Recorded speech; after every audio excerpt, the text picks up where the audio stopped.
the podcast with Dan Bardell and Gregg Evans. Hello, welcome back to 1874, the podcast. I'm your host, Dan Bardell, joined by the Athletic's Gregg Evans to look back over Aston Villa 2, Chelsea 2. This show is in association with NordVPN, and if you go to 1874.io/NordVPN, you'll get a huge discount off the plan, and you'll also get 4 months for free. Also, it's completely risk-free with Nord's 30-day money-back guarantee. So if you're in the market for something like Nord, then go and look at the description and you'll find out a little bit more information. And we'll also hear more about Nord later on in the show. Greg, strange to be in the position where Villa were winning a game 2-0. Chelsea get it back to 2-2. But I actually very much feel like it was a point gain for Aston Villa Football Club. Yeah, certainly a point gained. I think just whoever the opponents were yesterday, and however they picked up a point, I still think a point would have been a very good return, given the position that Villa are in, the amount of games that Tottenham have to play, and the fact that Villa are pushing and hoping for fourth place, and that's it now. It is a push for fourth, so it doesn't really matter, I don't think, too much how they get their results now, because there's only 3 games left. We had 4 before yesterday.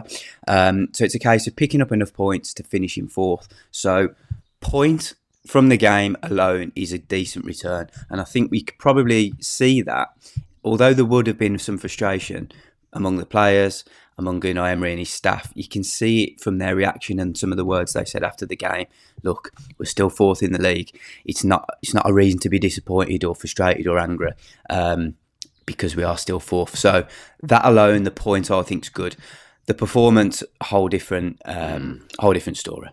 Yeah, it wasn't a good display even in the first half when Villa were 2-0 up. I didn't think they played particularly well, and I felt like Chelsea were the team that was a little bit more in the ascendancy. But in the second half, Chelsea dominated the game. In all fairness, Villa didn't really lay a glove on them. Did have a couple of chances in the rare moments where they did string some passes together, but obviously that's the second out of the last 3 home games where Villa have blown a 2-goal lead. Greg, at this stage of the season, look, like you say, they've just got to pick up enough points to get fourth, and I still think that Villa will do that. I think it's going to be difficult for Spurs to catch Villa with the fixtures that they have left, but 2-0 up again and blowing a 2-goal lead. Why does this keep happening? Yeah, it's a good question, isn't it? And one that we want answered from the manager and the players, and not something that they've been able to answer yet. Some of the players have discussed that Villa still haven't got that big club mentality yet, or that winning mentality, the way that when they are ahead or when they're ahead in games, even not just by scores but by performance, that they go on and get the job done and see it out. I thought the way Villa started the game was very good. Obviously, they got ahead, and then after that, it was all Chelsea. The second goal came pretty much from nowhere. It felt like it was all against the run of play, and I'm thinking, wow, that Villa have not only got a little bit lucky to not concede, but also pretty lucky to get that second as well. This is going to sound a bit disrespectful, and I don't mean it to be that way, because it's literally only 1 game. But that felt when they were 2-0 up, it felt kind of like a Manchester United performance of this season, where Manchester United have been outplayed, outclassed at times, but actually have very good players that can go and have moments to change a game, and it felt like Villa were doing that, which isn't it's not a bad thing. It's not a bad thing, because it shows a sign of a good team, really, show a sign of good players that can go and get the job done, and it felt like that. But Chelsea by far were the better team. I've watched Chelsea a lot of times this season. That's the best I've seen them, I think, other than the cup at Villa Park. No, there was one Monday night game a couple of weeks ago that they played very well in. I think Palmer got 3 or 4 goals. Everton, that was it. Yeah, they were very good then. But I just felt, and Villa would have felt this as well, on the back of Chelsea's 5-0 defeat at Arsenal, where they were absolutely battered and bruised. This was a time for Villa to really go and impose themselves on it. And fair play to Chelsea in a way, because to go 2-0 down after losing 5-0 to Arsenal, their heads could have gone, but They reacted really well and looked like a team that were on the up. But it's way too early to say that about Chelsea because they're the most dysfunctional team and club in the division. I still think that now. Watching them yesterday, I think when Villa went 1-0 up, I thought their heads will go here. I can't see that they'll give a reaction to this, but they did, and have the Jackson goal disallowed. And to be fair, they responded well to going 1-0 down. When we sucker punched them with the second goal at half time, I really thought at that point Chelsea don't have this in them. This isn't what they're about. I thought in the first half Chelsea were the better team, but they're a team of individuals playing for themselves. The amount of shots they had from like 25, 30 yards, different players in that first half tells me that that's a team of individuals. That isn't a team. And that was the difference between Chelsea and Villa. I felt Villa were a team when they did come forward. They constructed two nice enough moves to be able to score 2 goals. So, obviously in the second half, Chelsea have scored two from range. So the long shots may be paid off. But I still watch them and think it's just a team of individuals. It is dysfunctional. That's a great word to describe them, full of egos, not full of bad eggs, but a couple of bad eggs in there. The reaction to when things don't go their way, even at the end when I think they've got a point with the ref, to be honest. But even when they're crowding the ref and the way they react at the end and yellow cards are getting brandished and stuff, they're just an immature team. It's like a group of lads that get sent to a nightclub for the first time and have a few beers. that would literally be how I would describe them. They don't know how to behave, but they were the better team yesterday, and 2-2. In the end, especially with what happened in stoppage time, Villa kind of escape with a point, don't they? 100%. It was one of those games where Villa were just not there. They were tired. They looked tired. Sorry, they were definitely passive. Greg? Because why is it that when we don't play in the week, we never seem to have that momentum in the game? Strange, isn't it? I mean, look, it's so strange. It doesn't make any sense. It doesn't make any sense that Villa are better. They pass the eye test, and the results say that they're better when they play Thursday to Sunday. I mean, it doesn't make any sense, but they are better, and we've seen that this season. I do think the early withdrawal of Tielemans made a big difference. Yeah. I thought he was playing really well early on, knocking it about nicely, moving the ball well, dropping into areas of space that were causing Chelsea problems. I don't think they quite knew how to handle him. But then as soon as he went off, all of a sudden you just saw Gallagher come into the game. Caicedo, probably the best player on the pitch on the day. I think the two of them, between them, won the midfield battle. Not so much the battle, but the battle between the two. Right? Rather than not so much the fight. They didn't impose themselves on Villa more physically like that. I just think they were the better performers in the day. Didn't they? They had so much more of the ball. They actually worked it quite well. Villa, credit to them, at times they sat deep and dug in and made it really hard for them to break down. And Chelsea, throughout this course of this season, have struggled to break teams down that have sat back like that. And it almost felt like the perfect way for Villa to go and win the game by just counter-attacking, getting another goal and seeing it off. But fair play to Chelsea. They got back in it, and look, me and you can both agree it was nothing more than they deserved it, didn't they? Yeah. You talk about the midfield. I mean, I didn't think Louise and McGinn were in the game at any point, really. I don't remember seeing either of them on the ball. Maybe McGinn a little bit towards the end, but we just didn't construct any kind of passing fluidity together. I thought the distances were strange in the game. I thought the midfield felt miles away from the defence, and then the attack felt miles away from the midfield. I do think the Tielemans injury did have an impact. That didn't look good. The way he was hitting the floor was telling me they've got big games coming up, and he knows he's not going to be a part of it.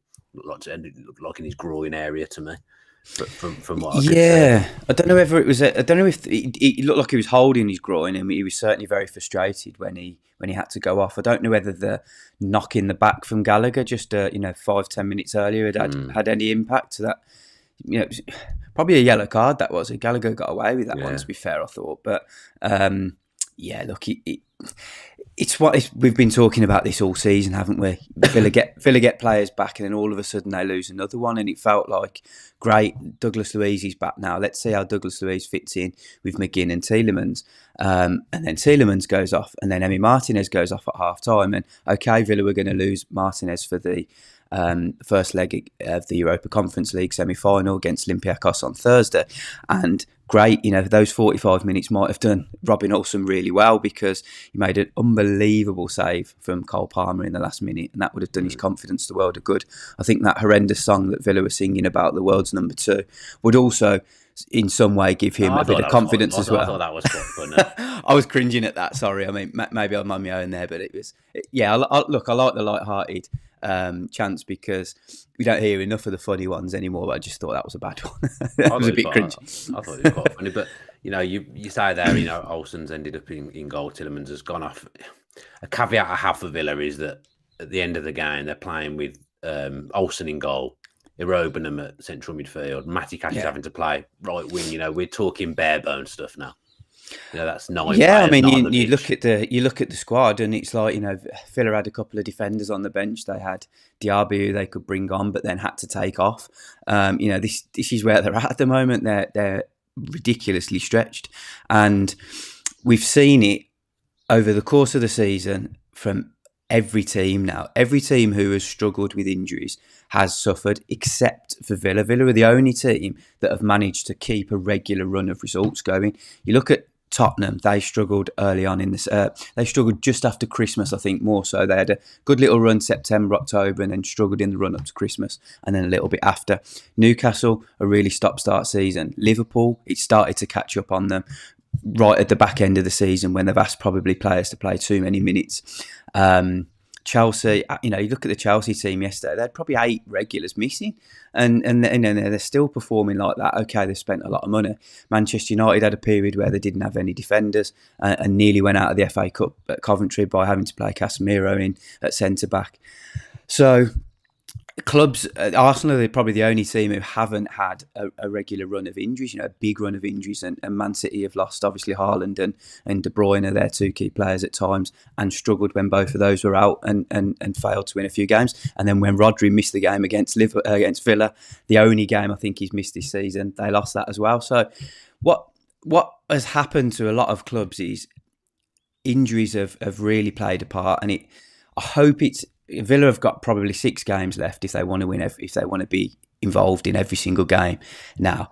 And let's just hope it doesn't catch up on them, because you feel at some point in the season, if these injuries just continue, and we've been saying this all year, that inevitably it's going to catch up on them, because how can teams deal without a Mings, a Buendia, a Ramsey, a Kamara, now an Emi Martinez?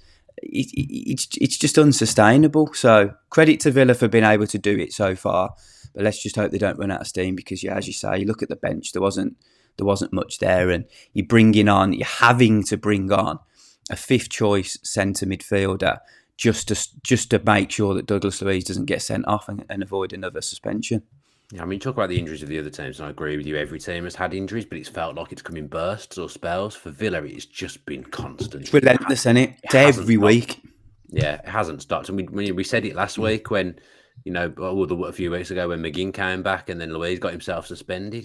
Every time someone comes back, someone else goes. And Martinez wasn't going to play on Thursday anyway, but hamstring injuries, you've got to be careful around that. Like, if he's gone off at half time, I would suggest it was relatively bad. If he's not come back out for the second half, I feel if it's, unless he's got serious doubts, he comes out and plays that second half. But fair play to Olsen, because he made that important save. I thought he did quite well.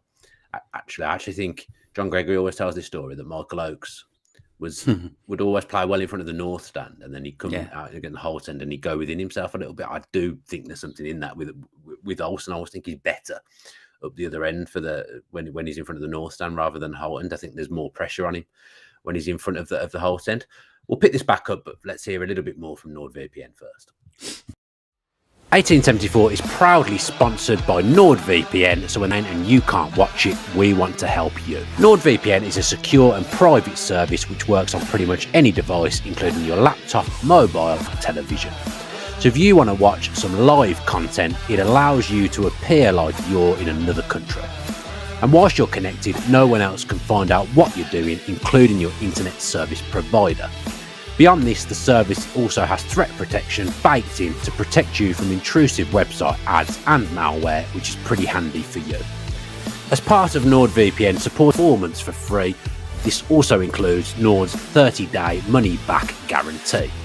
All you've got to do is go to 1874.io/NordVPN and sign up. All the details are also in the description. As always, we're very grateful to anyone that signs up. We know that money is tight, but if you think NordVPN will help you out, it will also help keep the channel running and help us too. Yeah, I mean, on Olsen, I think great that the fans got behind him, because I think there's, for a long time, and probably privately amongst most supporters, they think that Robin Olsen could be upgraded on, and they feel like that Villa could do with a better second choice goalkeeper, and perhaps with the new Australian guy that they signed, he might be the guy in the future.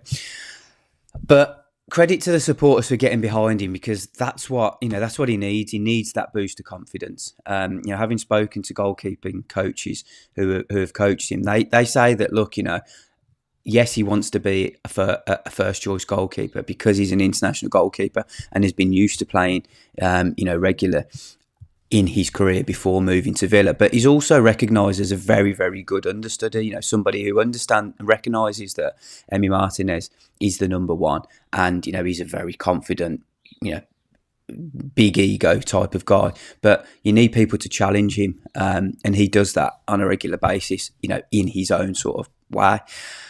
So, but coming in for Martinez at times, and these opportunities are few and far between for Olsen, because Martinez is such a durable guy and very rarely misses games. There's always that element of pressure because Martinez is just so good, and I think Olsen handled it quite well. I think his distribution was decent.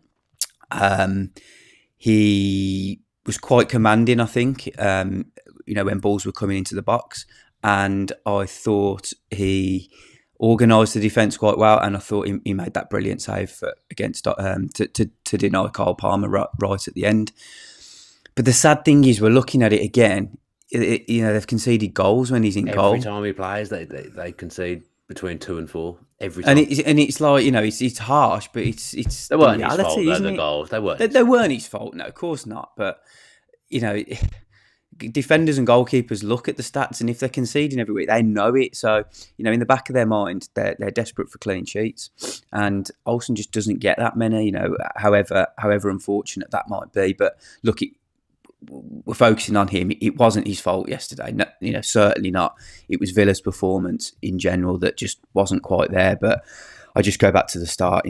A point in the end was very good, because I thought they'd blown it in the end. And to be honest, I can understand why VAR ruled out the last goal but at the same time, I don't think it's a foul.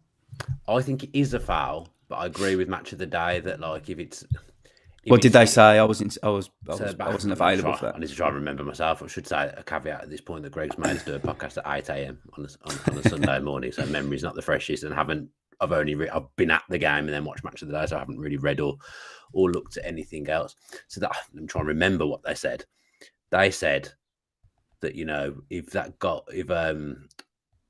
can't remember what they said. Forget it.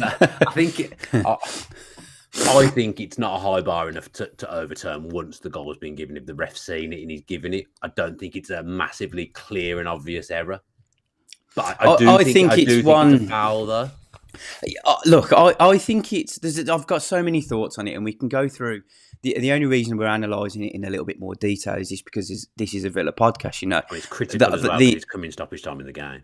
Yeah, I mean, look, very, very quickly, we look back to last week when Ashley Young has fouled or challenged a Nottingham Forest player 3 times, and 3 penalties haven't been given. So all of last week, we're talking about a higher bar from referees. A lower bar from referees, where they're allowing sort of challenges in and around the box to go unnoticed a little bit and not punish the defender so much.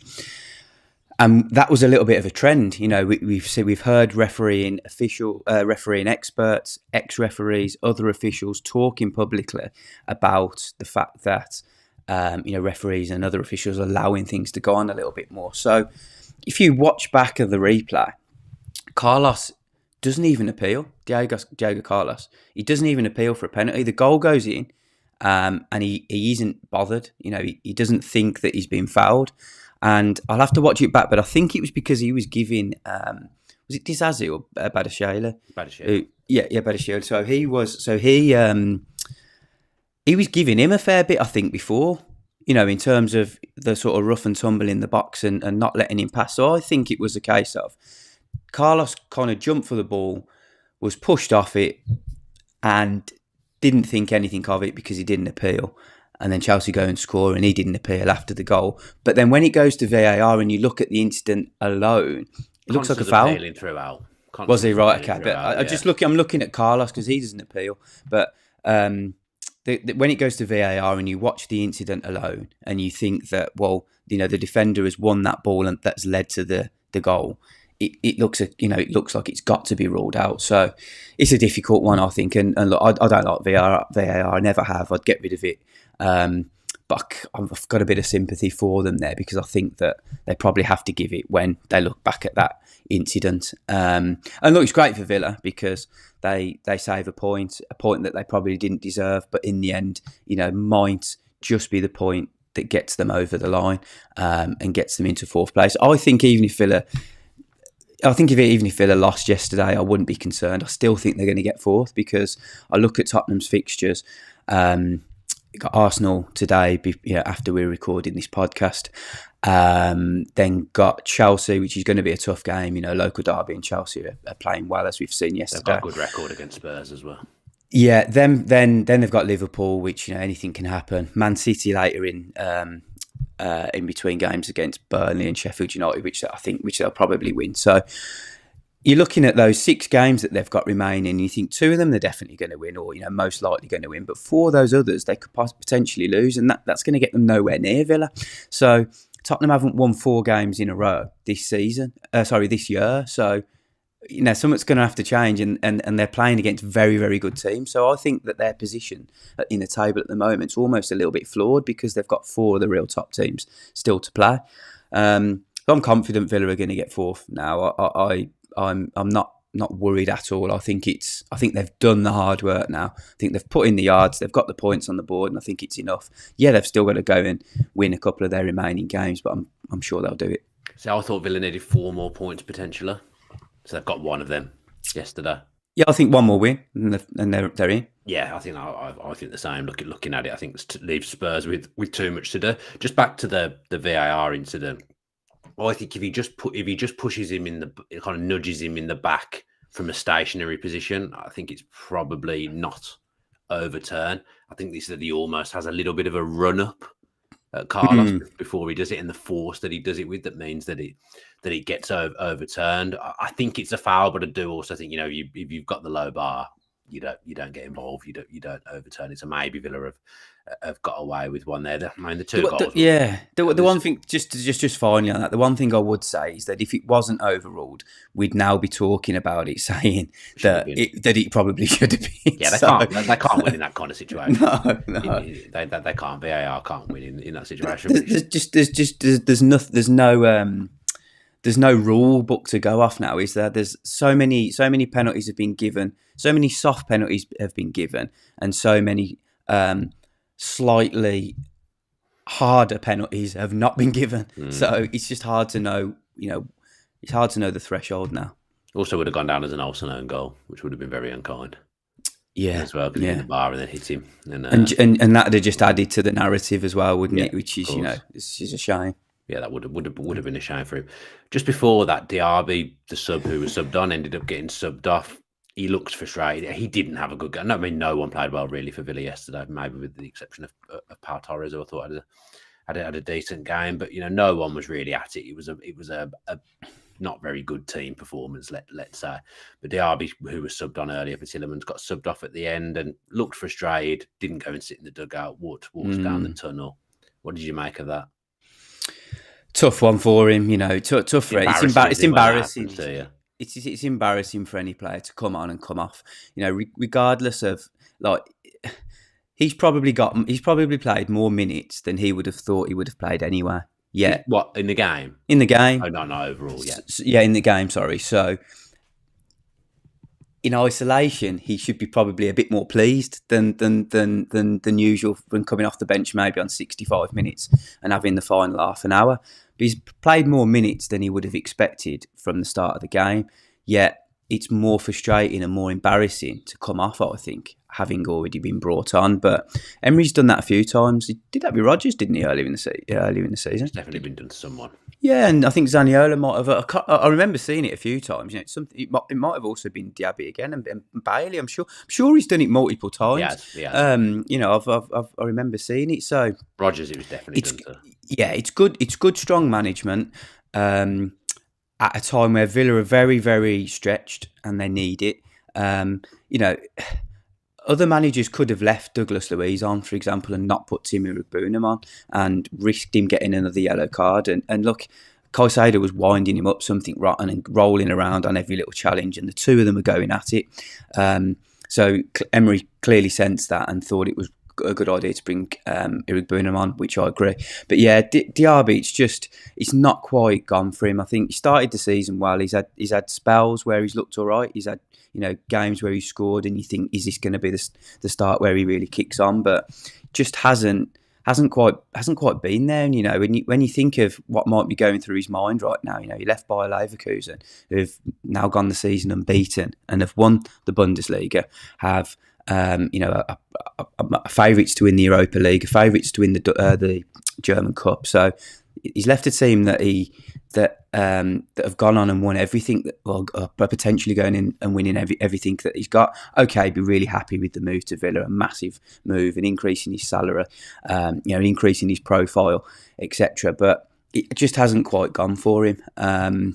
And maybe it's one where next season he's better. Sometimes it takes a little bit of time to adjust to the Premier League. Look at Bailey; he's the classic example. And then you've got Duran as well, who we just haven't seen much of him, and he nearly won it for Villa at the end, didn't he? With that header, and imagine that feeling if that had gone in and it was so close to yet another set piece goal from Villa, but. I think there might be a little bit of movement in the forward areas next season, because what we're seeing is Morgan Rodgers now playing a lot of minutes because he's clearly in the groove now. He's got that height advantage, I think, which works. He's got a physical presence. He's doing the things that Emery wants defensively and offensively. But, you're looking at Zaniolo not fit. Do they sign him permanently? Probably not. Do they need another striker to complement Watkins? Probably. Will Duran go or be considered by others? Probably. There was a big hug before the game, wasn't there, with Mauricio Pochettino? And you kind of thought, well, how do them two know each other? Where's that from? Am I missing something? South American is the only thing I can put it down. That's the only thing I could think of. But, Duran was heavily linked with the move to Chelsea, wasn't he, in the last window, and that didn't quite go through because he picked up the injury. Who knows what might have happened there? Yeah, I think Duran will go. His minutes are getting less as the season goes on, it feels. As well, he came off a very minimal time yesterday. I think he wants to play. His ego wants him to play. I did a big thing in January on Sky about John Duran, so I won't repeat myself. But yeah, I think he'll end up going. I do feel for Diaby because I say no one played well yesterday, but he wasn't really involved with the game. He didn't hear his song once, except for when he came on. If he did anything good, you'd have heard that song at some point. He just wasn't in the game at all. I feel like I said about people having a good game. I feel like Bailey's always in the ascendancy, always playing, always doing his best to try and make something happen. It always feels to me like if Villa are to do something at the moment, it's most likely going to come through Leon Bailey doing something, whether it be scoring or assisting or involved in the build-up. And it's still quite worrying to see him with all this strapping. He's playing through the pain barrier at the moment. But yeah, he still, to me, feels like the key man at the moment for Villa. When he plays well, Villa seem to play well. Yeah, fully agree. I've been really impressed with him. I like watching him now. I think he's a really exciting, fun player to watch now. And I used to think the complete opposite of him before. I just look at. I thought Madueke had a decent game for Chelsea. To be fair, saves his good games for Villa Park because he was their best player in the cup game. Yeah, I thought he had a decent game, and I haven't seen much from him this season. So. He kind of changed my opinion a little bit. But I also think if Chelsea had Bailey yesterday, for example, they would have really caused even more problems to Villa. I think because every time Bailey got the ball, he had the beating of Cucurella. It felt like, didn't it? And I think just in those moments now he's confident. He goes at a player and he beats him. where he just wasn't doing that before. And then he also makes the right decision to just be simple and lay the ball back when he needs to and keep the ball moving. And far too often previously, he would try something, lose the ball, and it'd just build up. The amount of times that he lost possession, used to become so frustrating. But no, really important player for Villa now, and his numbers speak for themselves as well. Yeah, I mean, I was going to say I don't think he'll play on Thursday, but you might have to because we're very, very low on numbers. But we'll do a preview show before that game and talk around team selection on this channel. That'll do us today. Greg's off to do his main pastime, and that is play golf. You can probably tell by his attire that he's off to play golf now. So yeah, he's asked for the early morning Sunday podcast, and I can't thank him enough for getting me up at 7:30 on a Sunday. Really, really appreciate it, Greg. So thank you very much for joining me today, mate. Pleasure. I'm off to get very wet on the golf course. Oh, the weather's just a joke at this point now. I'm fed up Do you know what? Wet. I was saying to our producer Adam just before you arrived late into the room that it rains every day. It rains every day. So if you stop making plans, then you're not going to do anything. So I've decided I'm going to make plans, and if it rains, which it does every day, it rains. Well, the good news for me is because I'm up so early, I can get my tip run out the way. So I'll be well, you're going to play golf. I'll be going to the tip break. That sounds fun. Yeah, absolutely. But the tip in the rain is probably about as fun the as golf in the rain. The tips are a strange place, isn't it? You know, you queue up and you have to give your postcode, and they don't believe you sometimes. I have to show that I have a Solihull postcode because they say people from Birmingham come here, and I'm thinking like, bloody hell, is it like, who cares? It's a tip. We're getting rid of rubbish.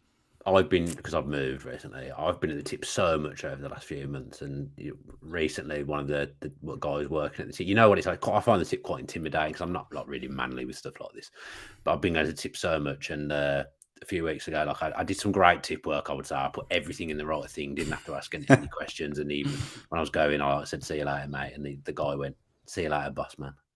I loved it. You've got it. I love that he called me boss man. You're tip connected now. No, but mate, since I've been really thrilled. I really wanted to be called boss man again by him, and he just hasn't. He hasn't given it me. He's keeping me motivated to do good tip work because he hasn't called me boss man since. And I really want. I've been there about 15 times, 16 times since, I reckon.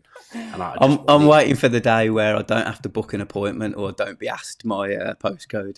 That's when I know I'm a tip regular. I like the professionalism of them continuing to ask you for the postcode. But yeah, I'll let you go, Greg, because I know you've got to go. So yeah, hopefully you've enjoyed this look back over Villa 2, Chelsea 2. Subscribe to the channel wherever you are getting your podcast from. Like, comment, review on a podcast, Apple Podcasts, Spotify, all those things. Everything helps us. So if you can do anything to help us, please do it. Be back in the week for a match preview ahead of the Olympiacos home leg. So watch out for that. But yeah, have a great rest of your Sunday, and